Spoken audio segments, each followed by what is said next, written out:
Funk Adewale steps off the battered white minivan and into a world that feels 2 planets away from her tiny hometown of Ilorin. The towering gates of the Balagan estate gleam beneath the midday sun, polished brass handles reflecting shards of sky. Sweat beads at her hairline as she clutches her weathered duffel bag, heart pounding in her chest.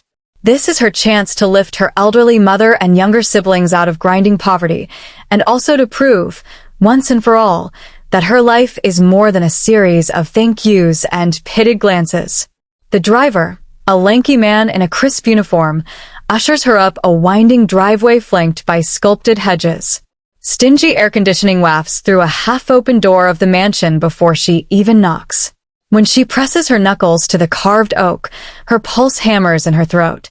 With a soft click, the door swings inward. A tall woman in sensible heels and an immaculate black uniform greets her. Mrs. Afunro, the head housekeeper, smiles politely, but her dark eyes sparkle with calculation. "You must be Miss Adewale," she says, voice cool as marble. "Welcome to Balagan Estate. Please leave your bag here." She gestures to a trio of matching luggage racks. Funk manages a tremulous nod. "Thank you, ma'am." She lowers her bag gingerly, as if it might shatter under her touch. She takes in the hallway, walls draped in gallery-style oil paintings of Balagan Technologies' triumphant IPO, crystal chandeliers dripping like frozen rivers overhead, the faint scent of imported jasmine drifting in the air. A flutter of nerves in her stomach reminds her why she accepted this position, despite every instinct screaming that she's unworthy. Her mother's failing kidneys need treatment, her siblings' school fees are behind, and her uncle's farm in Oyo State lies idle because he can't hire help. Funk had once made her dream of becoming a dance instructor a reality, teaching local girls for free, sparking shy smiles and shy moves. But tragedy struck when her brother Bimbo's motorcycle accident left him unable to walk. She sold her handcrafted masks to pay hospital bills, and eventually she agreed to leave home for Lagos. "It's just a job for a moment," she told her tearful mother. "I'll be back before you know it." Mrs. Afunro clicks her tongue. "Come with me. You'll meet the little mistress and receive your duties." Funk follows, stepping across cool marble tiles. She forces herself not to look back at her bag exactly once, afraid her tears will come otherwise. They pass a grand staircase and a pair of colossal statues before arriving at a sunlit foyer. Beyond, Funk hears a soft hum of music, something gentle, half-remembered, like a lullaby she once knew but can't quite place. She frowns. "Is that the radio?" Mrs. Afunro's lips twitch. That would be the young Miss Kemi practicing her scales. She has lessons every other evening. Her gaze flicks to Funk. "Do try not to disturb her." Funk bows her head. "Of course, ma'am." But inside, her curiosity stirs. Music was her first love. She wonders what manner of child would choose to practice scales alone instead of playing or watching cartoons. And why in the world is the house so silent at this hour, save for that faint melody? As the sun dips lower, she is shown her quarters, a modest room tucked behind the kitchen wing, furnished with a narrow bed, some plain cabinets, and a single barred window overlooking the rose bushes. It smells faintly of bleach. She unpacks her few belongings, a pair of worn dance shoes, a faded photograph of her mother, and a small wooden carving of a dancer. She places them on a rickety nightstand pressed against the wall. That night, Funk lies awake on a thin mattress, the distant strains of music echoing through the corridors like a gentle ghost. Her eyelids droop, the melody, haunting and beautiful, rocking her toward sleep. She closes her eyes, clutching the wooden dancer on her chest, and allows herself a single wistful thought. Maybe this new beginning will bring more than just money. Maybe here, at last, she can dance again. The estate clock chimes midnight just as Funk's mind drifts into uneasy dreams. A snapping sound, like the crack of a whip, jerks her awake. Her heart hammers against her ribs. The melody is back, louder now, but not from a speaker. A soft hum, an off-key singing voice laced with hesitation. She sits up, smothering the urge to bolt back under her blanket. The barred window offers only a sliver of moonlight, Yet the music draws her like a moth to flame. In spite of herself, she pulls on flip-flops and creeps from her room, the floorboards groaning under her bare feet. Down a corridor lined with framed diplomas and awards, Funk tiptoes, every sense alert. The hum becomes a murmur of words, lyrics, perhaps, or nonsense syllables humming around a tune. She reaches a tall double door with etched glass panels. Light seeps through the gap. Funk presses her ear to the wood. Inside, she glimpses a slender figure swaying in time to the music. A small radio sits on a polished table, its dial turned halfway between classical and pop. The girl, no older than 12, turns away, dark eyes wide, cheeks glowing. She has what Funk best knows as paralyzed grace, tense muscles in a wheelchair, limbs held tight, yet her torso flowing with the music. The visitor swallows. "I'm sorry, Miss Adewale," the girl says, voice cracking like a new twig. "I didn't mean to wake you." Funk steps inside before she can stop herself. The radio stutters to silence. "I'm not scared," she whispers, crouching beside the wheelchair. "May I dance with you?" The girl hesitates, eyelashes fluttering. "You're not supposed to be here." "I can't sleep," Funk admits, cheeks burning. "And I haven't danced in months. Music, it just moves me." The girl's lips quirk. My name's Kemi. Kemi Balagan." Funk's breath catches. "Mind if I call you Kemi?" She offers a tentative hand. "I'm Funk. Funk Adewale." Kemi nods, and a hush falls. Then, almost imperceptibly, she taps her foot to the beat only she can hear. Funk counts 4, spins on her toes, and extends her arm. "Shall we?" Kemi's eyebrows rise in surprise.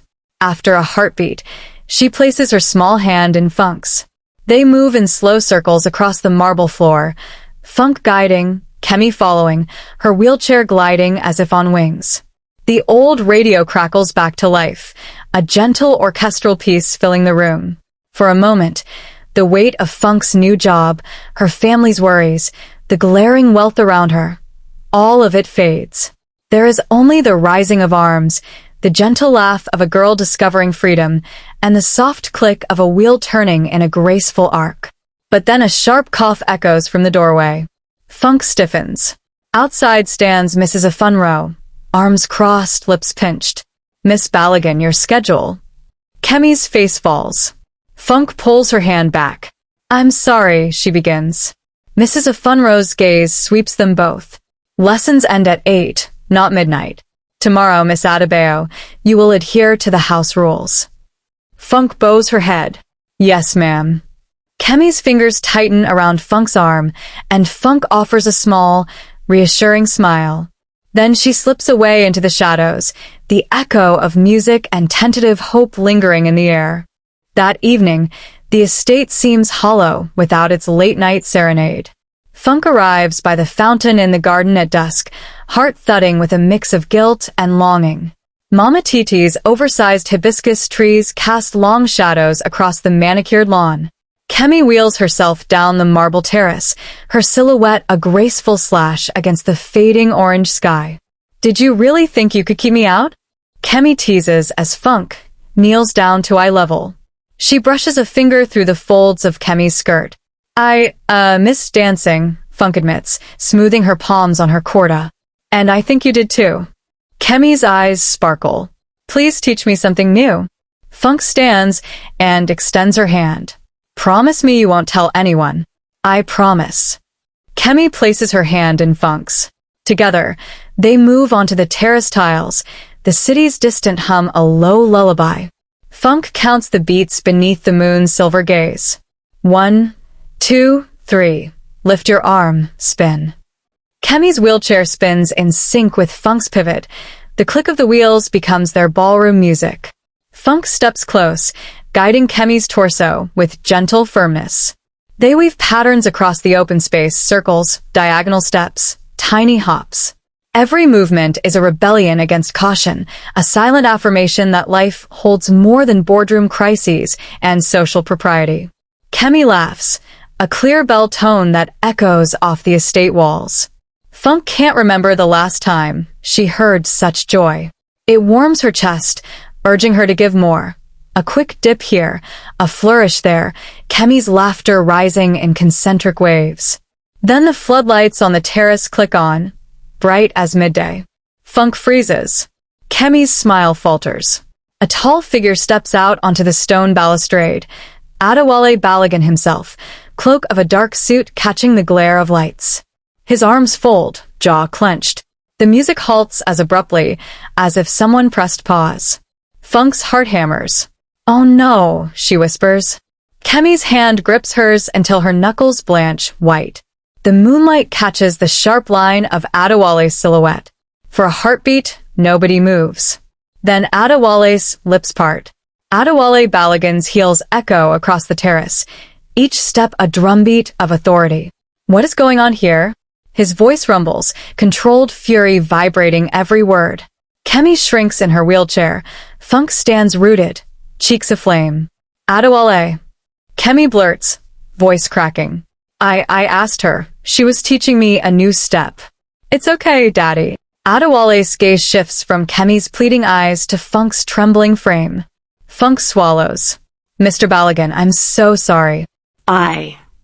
He holds up a hand that stops her mid-apology. The floodlights glare down like interrogators. "You are my daughter's housemaid," he says, each syllable clipped.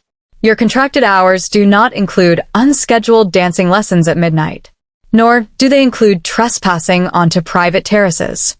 Funk's throat tightens. "I know. Kemi said she felt lonely, and..." She brushes a strand of hair back. "She loves to dance. It helps her feel free." Adewale's jaw tightens.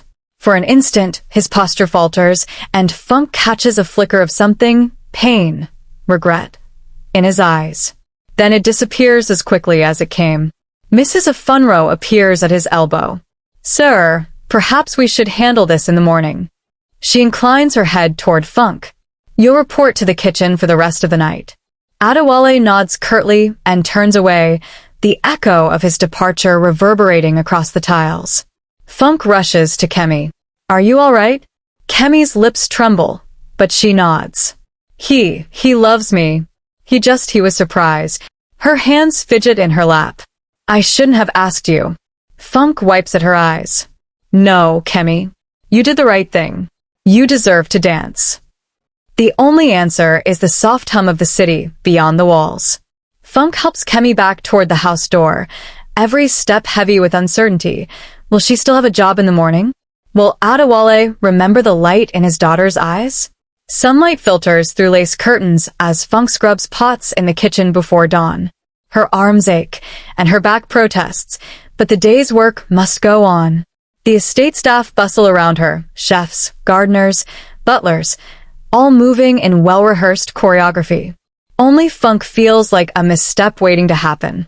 A sharp rap at the back door interrupts her thoughts. She gloves up and opens it to find Adewale standing there, sleeves rolled up and mud on his shoes.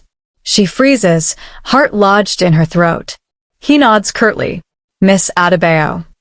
"Yes, Mr. Balagan," she says, masking her anxiety with professionalism. He steps inside, lowering his voice so the cooks bustling around won't hear. "Report to my study at 9. Without another word, he turns and leaves. Funk's pulse rockets. The study, this morning? She's never been inside his private office.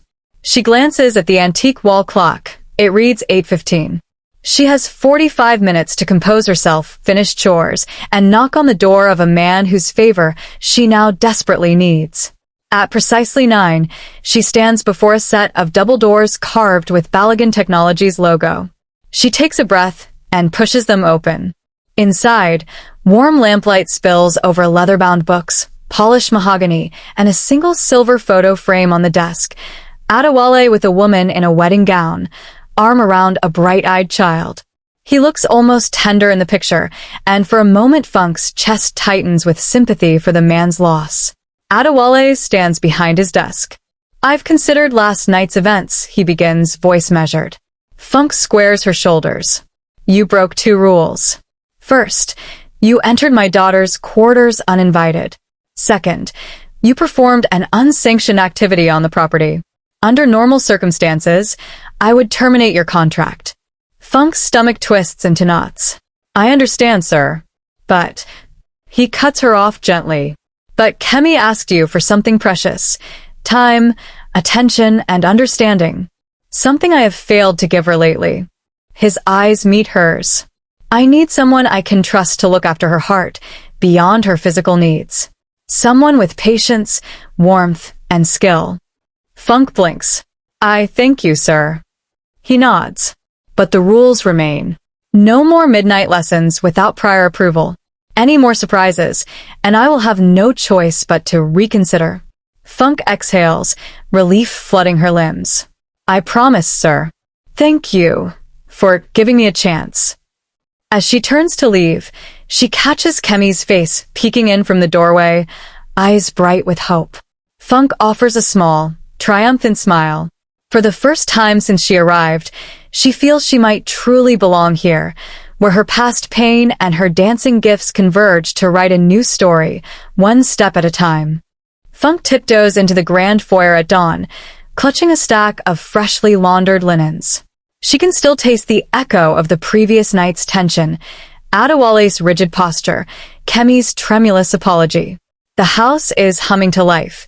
Butlers polishing silver trays, maids arranging bouquets of white roses, and the subtle thrum of Balagan Technology's morning news on the speakers.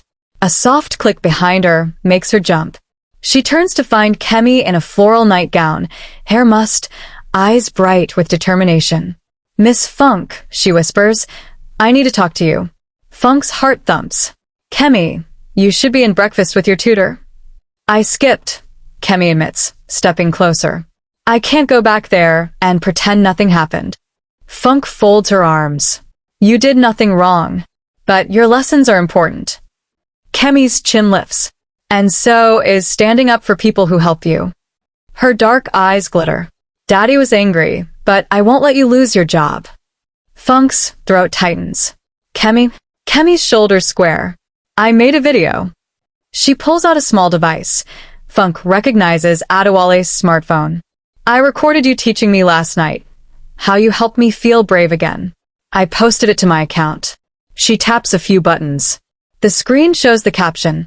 My hero, Funk Adewale, teaching me to dance, teaching me to live. Hashtag dancing with Funk. Funk's breath catches. Kemi, that's bold. Kemi nods. Let them see the truth. Before Funk can reply, Mrs. Afunro's voice floats from the doorway. Miss Balagan, your breakfast is ready. Kemi hesitates, then wheels away without a backward glance. Funk gazes after her, torn between gratitude and dread. On one hand, Kemi's public defense could change everything, forcing Adewale to reconsider. On the other, it risks inflaming his wrath. That afternoon, Funk carries trays of tea into the study. Adewale stands by the window, arms folded. The morning's Bloomberg feed scrolls across a wall-mounted screen behind him. He doesn't turn as she enters. Sir, she murmurs, setting the tray down. He glances at her, expression unreadable. Did you authorize this? He asks, sliding the phone toward her. The video plays, Funk guiding Kemi across the marble terrace, both faces alight. Funk's heart hammers. No, sir. Miss Balagan did it. A long silence. Then, you didn't stop her? Funk meets his eyes. I wanted to, but I also wanted you to see how much she needs this. Adewale's jaw clenches, then relaxes slightly. You think you've protected her?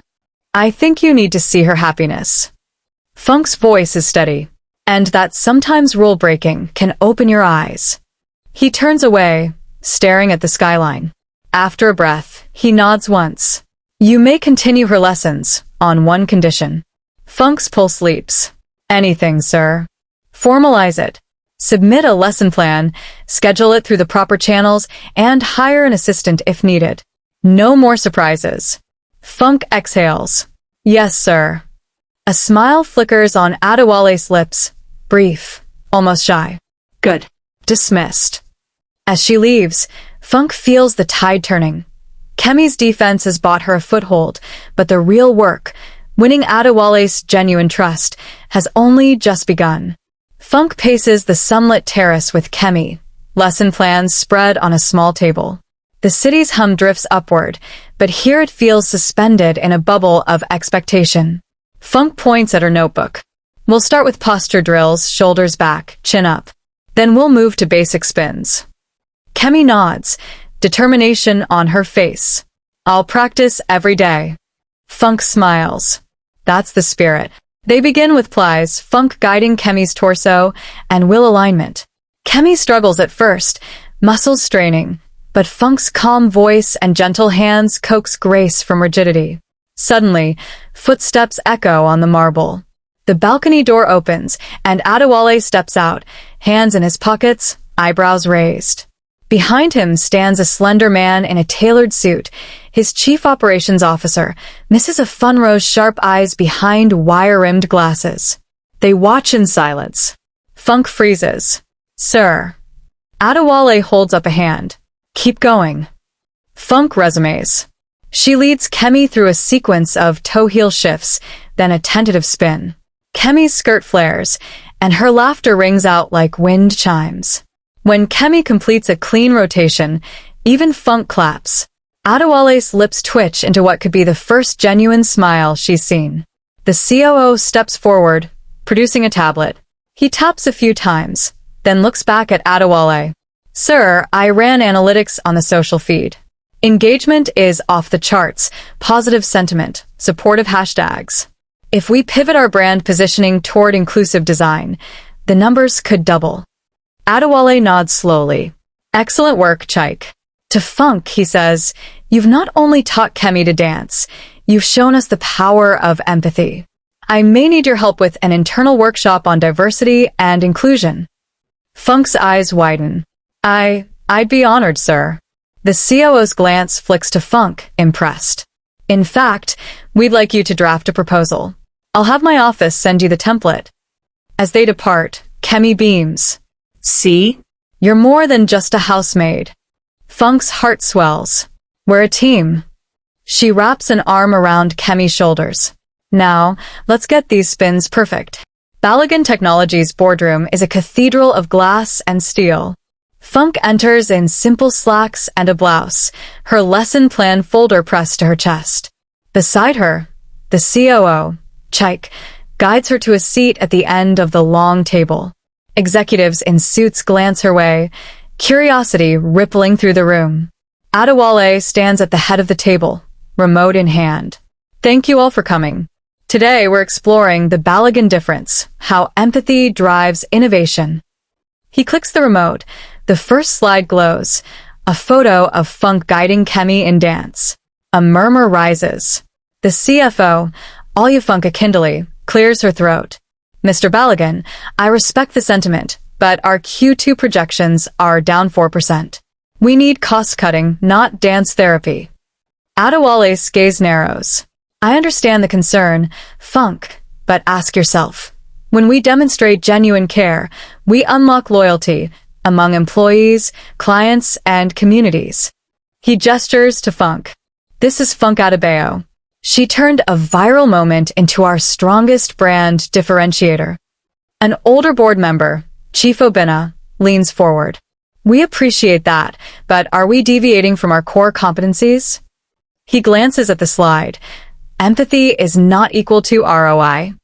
Chike stands, voice measured. We ran a sentiment analysis across social channels. Engagement rose 120% among Gen Z demographics, our fastest growing user base. Shares, likes, and positive comments surged. That translates to brand value. Silence. Then Adewale nods. Exactly. Implement Funk's proposal. Incorporate adaptive design principles into our next product line. We'll allocate a 2% R&D budget to inclusive features, wheelchair-accessible interfaces, audio prompts, gesture controls. Alya Funk shakes her head. That's a risk. Adewale fixes her with a calm stare. It's a risk worth taking. Dismissed. As the board shuffles out, Funk exhales, knees weak. Chike places a reassuring hand on her shoulder. You did well. Funk forces a smile. Thank you. But it's still precarious. Chike nods. True innovation always is. That evening, Funke finds an official email in her quarters. Proposal for adaptive design workshop. Please review and prepare presentation by Friday. Her chest flutters with pride and nerves. She texts Kemi, "You'll never guess," and receives back a string of dancing emojis. Later, as the sun sets, Adewale's voice comes over the intercom. "Funke, please report to the terrace." Her pulse races. She steps onto the cool marble, where Adewale waits beside 2 folding chairs and a small wireless speaker. "Kemi asked me to join," he says when she approaches. "She thinks you need a partner." Funke raises an eyebrow. "Sir?" Adewale smiles wryly. "I want you to teach me a few steps." Funke's breath catches.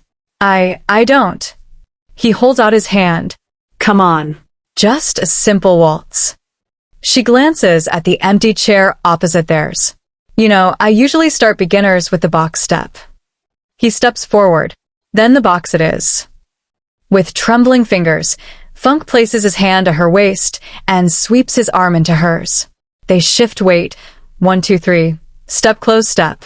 Adewale's posture is stiff, yet his eyes soften as he searches Funke's for guidance.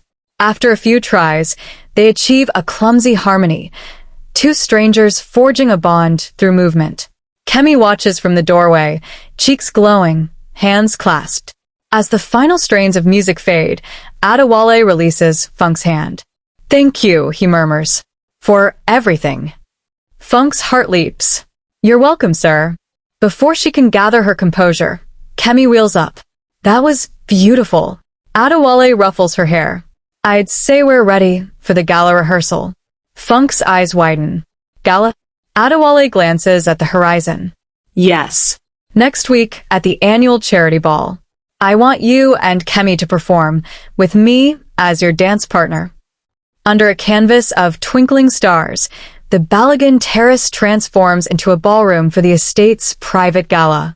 Guests in gowns and tuxedos sip champagne beside candlelit tables. An orchestra tunes nearby. Funke guides Kemi and Adewale through a final walkthrough. They take center stage beneath a crystal chandelier. Kemi's wheelchair gleams. Funke's dress swishes. Adewale's suit is perfectly tailored. The first notes of a waltz fill the air. Funke gives a small nod. They move in unison. Gentle turns, elegant dips, Kemi's laughter echoing like a chandelier's chime. Adewale's arm around Funke's waist is warm, a silent apology and unspoken respect merged in a tender gesture. As the final chord resonates, the assembled crowd erupts in stunned applause. Flashbulbs pop, capturing the moment. The tech tycoon dancing with his housemaid and daughter, rewriting every rule they thought they knew. Backstage later, Funke's heart is still racing. Adewale catches her eye. "You were magnificent." Funke bows her head. "Thank you, sir." Kemi bounces in her wheelchair. "That was the best night ever." Funke kneels to hug her. "We couldn't have done it without you." Adewale watches them with pride shining in his eyes. "No," he says softly, "I couldn't have done it without you, Funke." In that instant, beneath the glittering lights, they all understand. This family, this unexpected alliance, has already started to change the world, one dance step at a time. The morning sun barely peeks over the Lagos skyline when Funke's phone buzzes insistently. She rubs her eyes and glances at the screen. Hashtag Dancing with Funke is trending, already at number 2. Notifications flood in, comments praising her patience, tweets celebrating Kemi's courage, dozens of dance studios sharing the clip. In the study, Adewale scrolls through the same video on his tablet. He watches Funke guiding Kemi in that first moonlit twirl, Kemi's face alight with joy. "I never expected this," he admits, voice low. Funke, standing by the doorway, lets out a breath. "It shows people what you really value, sir." By midday, the estate's PR team convenes around a polished table. Screens display analytics, tens of thousands of shares, dozens of media outlets requesting interviews. Balagan Technologies' social media manager, Tola, taps a slide to reveal projected brand lift. "We can't ignore this," she says. "It's the most positive coverage we've had all year." Late afternoon, Funk finds Kemi in the music room, replaying the clip on loop. Kemi glances up, eyes shining. They love us. Funk places an arm around her. They do. And now we have to make sure we live up to it. That evening, the boardroom's fluorescent lights hum like an engine on idle. Adewale stands at the head of the table, flanked by his CFO, Funk, and COO, Chike. Projected on the wall, the same terrace dance video, this time with stock charts superimposed. Our stock dipped 3% this afternoon. Funk states flatly. Investors are nervous about this dance campaign. They want us to discipline the housemaid and refocus on our core business. A tension crackles in the air. Chike interjects. If we double down on inclusive design now, before competitors catch up, we'll position ourselves as market leaders in accessibility. He clicks to a forecast showing long-term revenue growth. Funk shakes her head. If people lose faith in our stability, a month from now none of these projections matter. Adewale takes a deep breath. He glances at Funk, seated quietly by the window. Her posture is straight, dignity intact. We will not fire Funk, he announces. Murmurs ripple around the room. Instead, we'll formalize the dance therapy program as part of our wellness initiative. We proceed, or I'll step down as CEO. The board falls silent. After a pregnant pause, several directors nod. Adewale lets his shoulders relax. Funk exhales, relief washing over her, but she knows the real struggle has only just begun. Within hours, the story explodes across television screens and street corner chatter.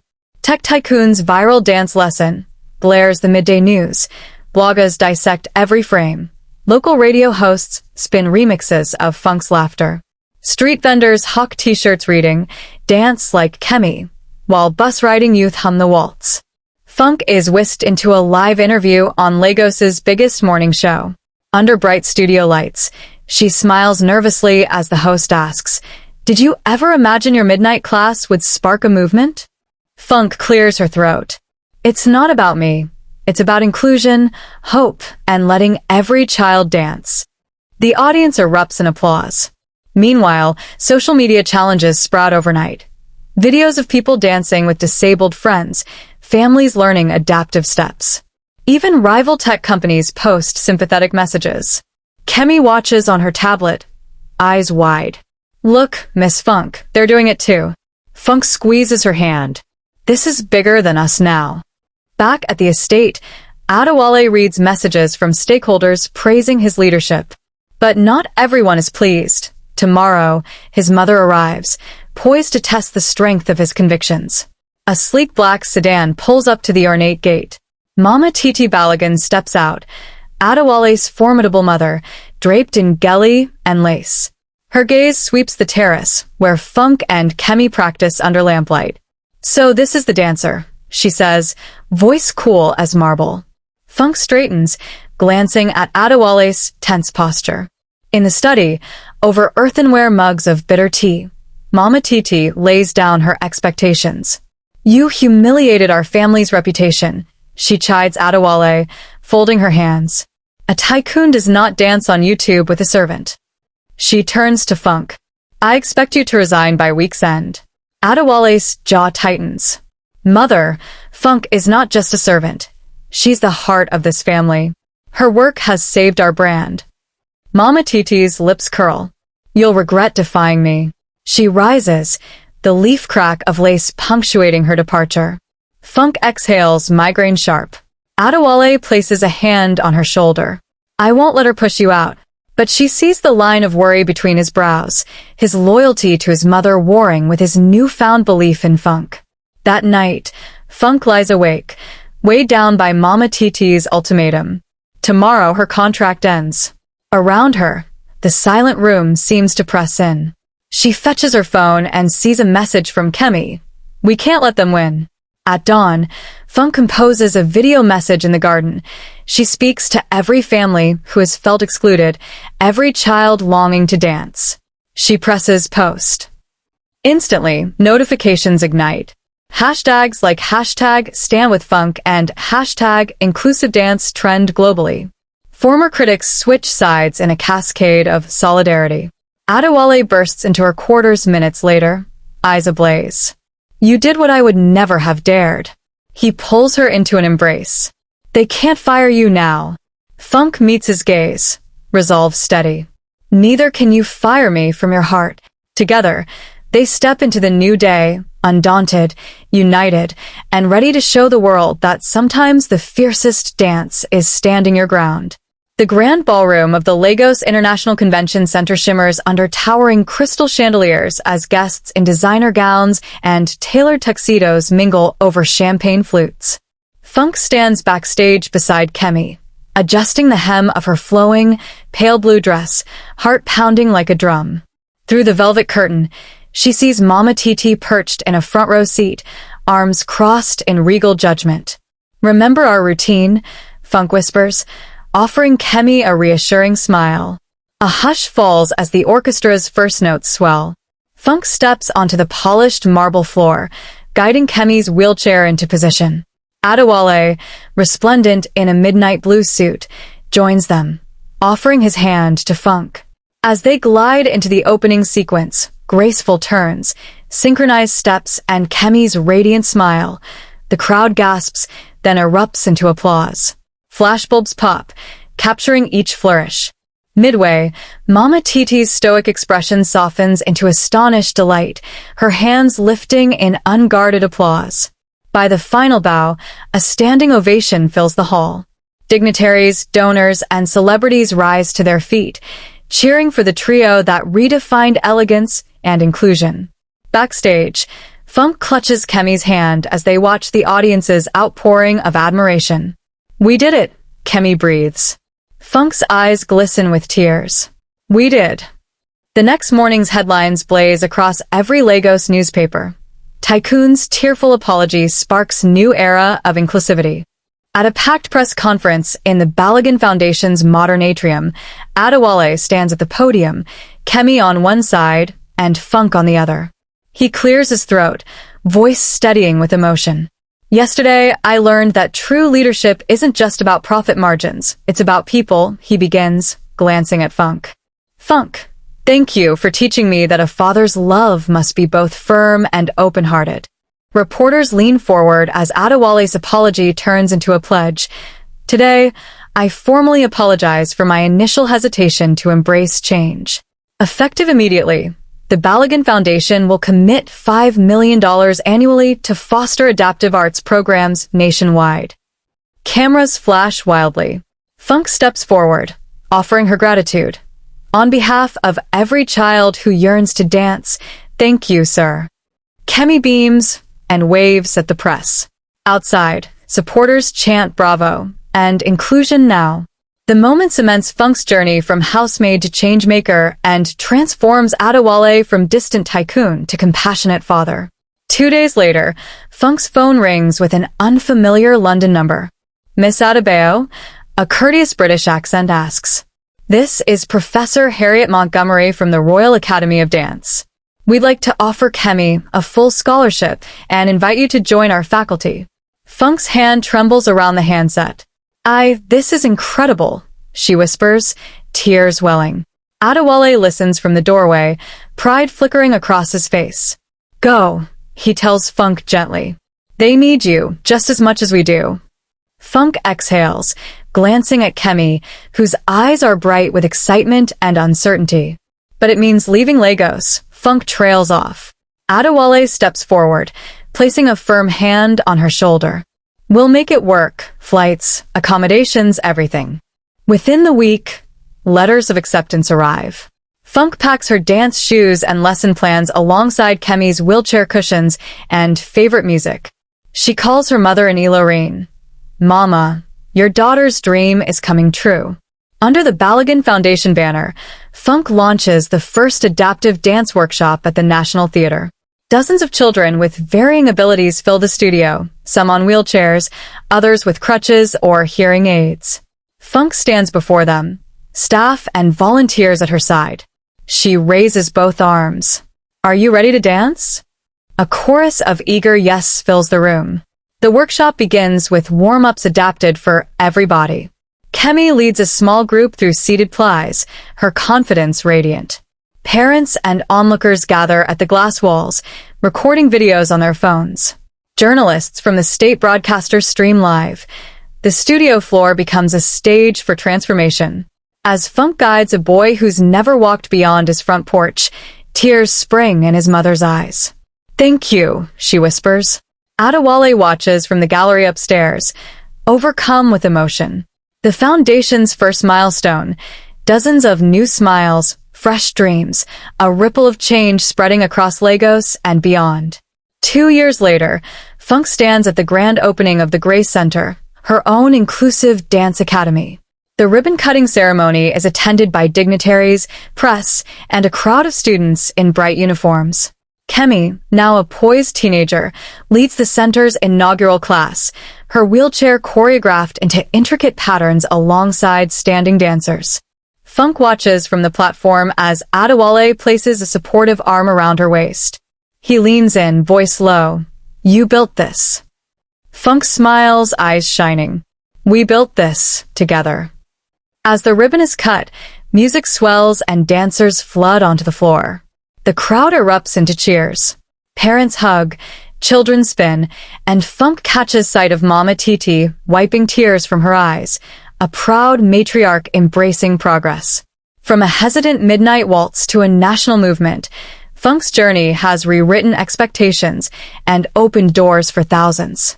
As Kemi leads her students in the first class, Funke and Adewale exchange a glance of quiet triumph, love, courage, and a few simple dance steps truly can rewrite any script. The end.